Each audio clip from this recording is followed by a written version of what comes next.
किसी को भी आज तक ये पूरा पैसा नहीं मिला है। जी हाँ, लगा ना 440 वोल्ट का झटका। अब से हर शुक्रवार मैं आपके लिए लेकर आऊंगा फार्म इजी घर बैठे जीतो जैकपॉट। और ये जो घर बैठे बैठे जैकपॉट जीतने की स्कीम है ना, उसमें जीतने वाला तो मोटी रकम लेकर जाता ही है, पर उससे भी कहीं ज्यादा पैसे तो सामने वाली पार्टी यानी केबीसी की जेब में जाते हैं। लेकिन कैसे? और भाइयों, ये तो कुछ भी नहीं, क्योंकि जहां पूरी दुनिया को लगता है कि केबीसी वाले अपने विनर्स को अमीर बनाते हैं, वहीं मैं ये कहूँ कि केबीसी की जेब से ये करोड़ों रुपए जाते ही नहीं है। इस बड़ी रकम का घाटा तो ओरिजिनली कोई और भुगतता है। लेकिन क्यों? वेल, इन्हीं सब काले सच पर से आज हम पर्दा उठाने जा रहे हैं in our today's video title 5 dark truths behind Kaun Banega Crorepati. Number 1, पैसों का खेल। जैसा कि मैंने आपको बताया था, लोगों को पूरा पैसा कभी नहीं मिलता। उल्टा जितने पैसे आप जीतोगे उतने ही कम पैसे आप प्राप्त करोगे। तो सीन क्या है ना बॉस, जब भी केबीसी में बिग बी अपने हाथों से कंटेस्टेंट को हर लेवल जीतने पर एक चेक थमा देते हैं, वो दरअसल बस दिखावे के लिए होता है। अरे सच्ची बता रहा हूँ, यानी अगर कंटेस्टेंट ये चेक लेकर अपने बैंक में जाएगा ना, तो उसे बैंक वाले 1 रुपया भी नहीं देंगे। लेकिन ये सिर्फ इन चेक्स की बात नहीं है, क्योंकि आजकल तो हम देख सकते हैं कि अमित जी डिजिटली कंटेस्टेंट के बैंक में पैसे डलवा देते हैं। पर ये भी बस दिखावा ही है। मतलब ये सब बस इसलिए किया जाता है क्योंकि इन्होंने एक्सिस बैंक से ढेर सारा पैसा जो लिया है, कहीं से तो प्रमोशन करना ही पड़ेगा, और इसको पूरी तरह से दर्शकों के सामने भी रखा जाता है। पर क्या है ना, इम्पोर्टेंट चीजों पर हमारा ध्यान थोड़ा कम ही पड़ता है। खैर, अब तो सवाल यही उठता है कि भैया पैसा आखिर मिलता कैसे और कैसे ही मिलेगा? जब कंटेस्टेंट पैसे जीतता है ना, तब उसके बैंक में पैसे चैनल के द्वारा क्रेडिट कर दिए जाते हैं। लेकिन ये प्रोसेस में काफी समय लग जाता है। जहां एक विजेता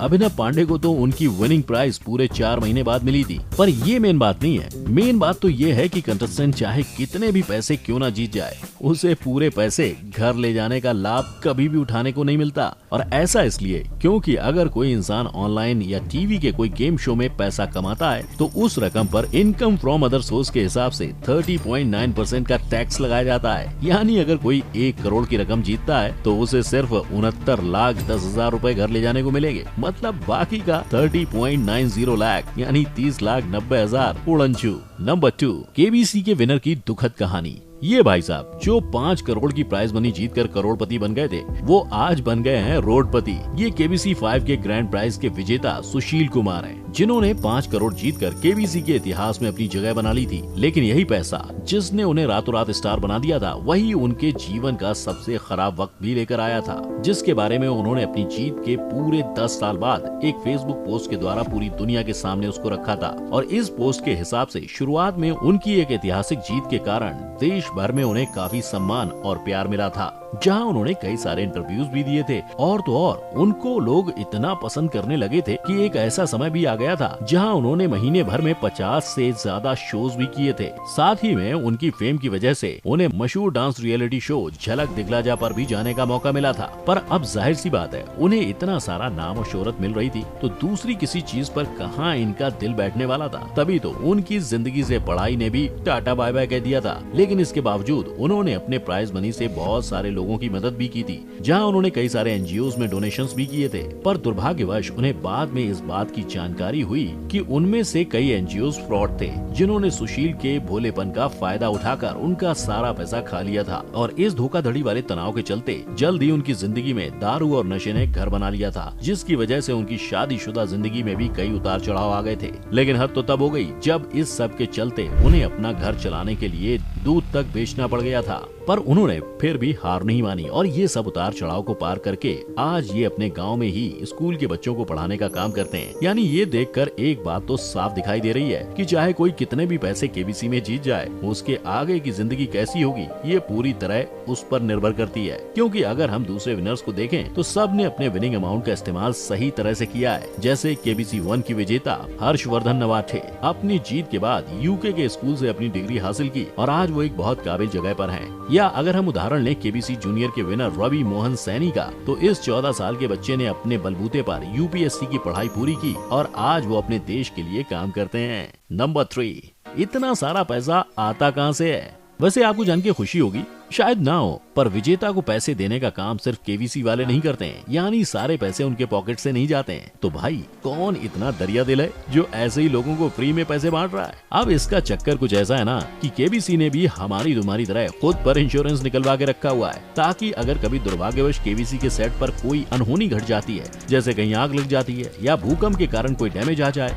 या कभी किसी कारण से अमित जी शूट करने नहीं आ पाते हैं, तो इन सब की वजह से जो खर्चा आएगा वो ये इंश्योरेंस की मदद से कवर किया जा सकता है। अब ये सब तो अच्छी बात है, पर असल बात तो ये है कि केबीसी के प्रोड्यूसर्स ने इंश्योरेंस कंपनी से ये कवर भी लिया हुआ है, जहां अगर कोई कंटेस्टेंट 25 लाख से ऊपर की रकम जीतता है तो ये ऊपर वाला अमाउंट केबीसी के खाते से नहीं कटेगा, बल्कि ये सारा पैसा इंश्योरेंस कंपनी भरेगी। यानी अगर हॉट सीट प्रतियोगी का दिमाग एकदम रापचिक चलता है और वो 7 करोड़ की भारी भरकम रकम जीत जाता है, तो केबीसी को तो सिर्फ 25 लाख भरना पड़ेगा और बाकी के पूरे अमाउंट का भार बेचारे इंश्योरेंस वालों को उठाना पड़ेगा। नंबर 4, बिग बी की कौन सी बात सच है?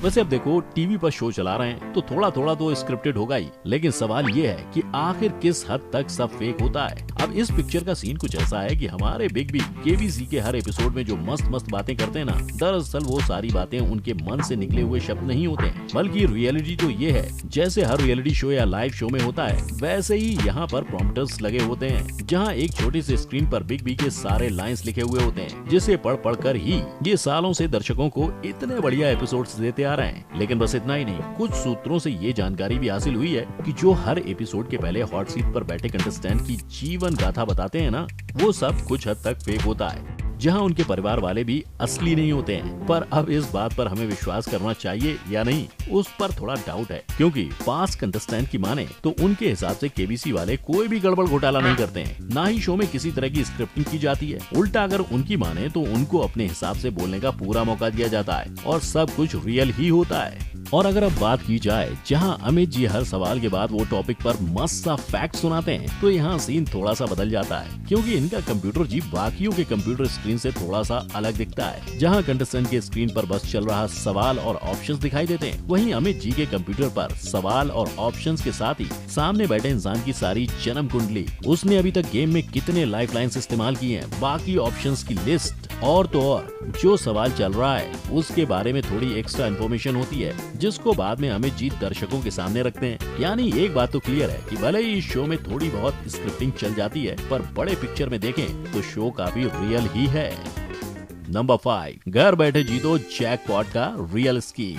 हम भारतीयों के सामने अगर फ्री में जहर भी दे देंगे ना, तो भी हम खुशी खुशी ले लेंगे, और ये तो फिर पैसा है। और इसी विचार का फुल ऑन सहारा और फायदा केबीसी वाले उठा रहे हैं, जहां इन्होंने अपनी अलग स्कीम निकाली हुई है, जिसमें घर बैठे बैठे बच्चों के टेक्स्ट बुक के सवालों से भी आसान सवालों का सही जवाब देने पर लोग लाखों की धनराशि जीत सकते हैं। अब देखो, कोई तुम्हें ऐसे चिंदी विंदी सवाल पूछेगा तो जाहिर सी बात है तुम्हें भी जवाब देने का मन कर जाएगा, और तुम ऐसे अकेले इंसान तो हो नहीं जिसमें ऐसी वाली फीलिंग आएगी। तभी तो SMS के द्वारा देश भर से लोग इस कॉन्टेस्ट में भाग लेते हैं, और कोई कोई तो अलग अलग फोन से मैसेज करते हैं, जिससे उनके जीतने के चांस बढ़ जाते हैं। पर इन्हीं हजारों मैसेजेस के कारण होता ये है कि जो सिम कार्ड की कंपनी है, उनके डेटा में ट्रैफिक जैम हो जाता है, और यही ट्रैफिक जैम की वजह से वो लोग लाखों में नोट छाप लेते हैं। अब देखो, एक आदमी के एक मैसेज से अगर 1 रुपया भी कटता होगा, तो वैसे ही लाखों लोगों के एक एक करके पैसे कटते हैं। तो आप ही सोच लो सिम कार्ड की कंपनी कितना कमा लेती है।